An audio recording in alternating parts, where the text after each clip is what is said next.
สบายดีพ่อแม่พี่น้องนำพาทานข่าวสู่ซองบ้านนอกซาแนลได้พี่น้องเด้อมื้อนี้บ่าวบ้านนอกได้นำภาพบรรยากาศงานเลี้ยงพี่น้องกับการไปท่องเที่ยวของบ่าวบ้านนอกอยู่ที่วังเวียงพี่น้องอันนี้ก็คืองานเลี้ยงฮับสร้างความสัมพันธ์มิตรพี่น้องระหว่างสองของบ่าวบ้านนอกกับนักท่องเที่ยวหรือว่าขบวนการนักท่องเที่ยวของสีแขวงภาคใต้พี่น้องได้ไปเที่ยวอยู่ที่วังเวียงแขวงเวียงจันทน์พี่น้องที่ว่าบรรยากาศค่ำคืนของมื้อวันที่5วันที่6เนาะค่ำคืนของวันที่6เพื่อฉลองวันที่8พี่น้องวันที่8มีนานะมาฉลองกันอยู่ที่ PK อาหาร PK นะพี่น้องอาหารสื่อดังของวังเวียงพี่น้องกับเป็นยอดนิยมของนักท่องเที่ยวหลายๆแขวงหลายๆคนหลายๆประเทศเป็นศูนย์รวมของนักท่องเที่ยวอยู่หม้องนี้พี่น้องก็เลยว่าได้มาสร้างสรรค์ความสามัคคีหักแพงแบ่งปันสู่ผู้สู่คนเพราะว่าพี่น้องทั้งแขวงจำปาสักอัตตปือเซกองสาราวันและพี่น้องเด้อทักทายสบายดีกันเข้ามาเบิ่งแล้วก็อย่าลืมฝากกดไลค์กดแชร์กดติดตามช่องของบ่าวบ้านนอกไว้นํพี่น้องบ่ว่าจะเป็นช่องบ้านนอกพาเลาะบ้านนอกซาแนลแล้วก็บ้านนอกอินทวงศ์พี่น้องเนาะ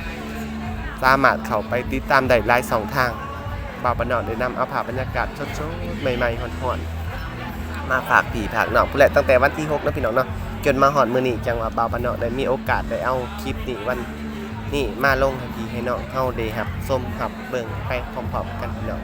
ถืออกถือแก้ก็อย่าลืมฝากกดไลค์กดแชร์กดติดตามกด Subscribe ไว้ด้วยเด้อ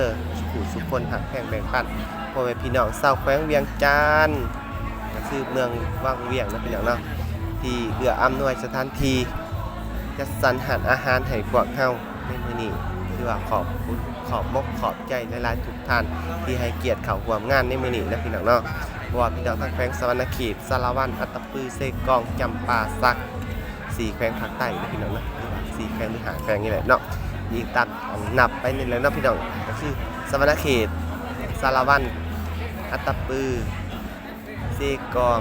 จำปาสักคือ5แขวงภาคใต้นะพี่น้องเนาะกะสาวเสิร์ฟสาวเวียงจันทน์สาวเมืองเวียงจันทน์เฮาก็มีแต่ผู้จบๆงามๆนะพี่น้องเนาะเว้ามาเลยเป็นตาอยากไปหนังไก่ว่าซั่นเด้อว่าบ้านนอกจ้องหาแต่ผู้สาวงามๆนะพี่น้องเนาะเป็นจังเก็บจ่องหาแต่ผู้สาวงามๆก็เฮาเป็นคนขี้หลายนะพี่น้องเนาะเฮาก็อยากอยู่ใกล้คนงาม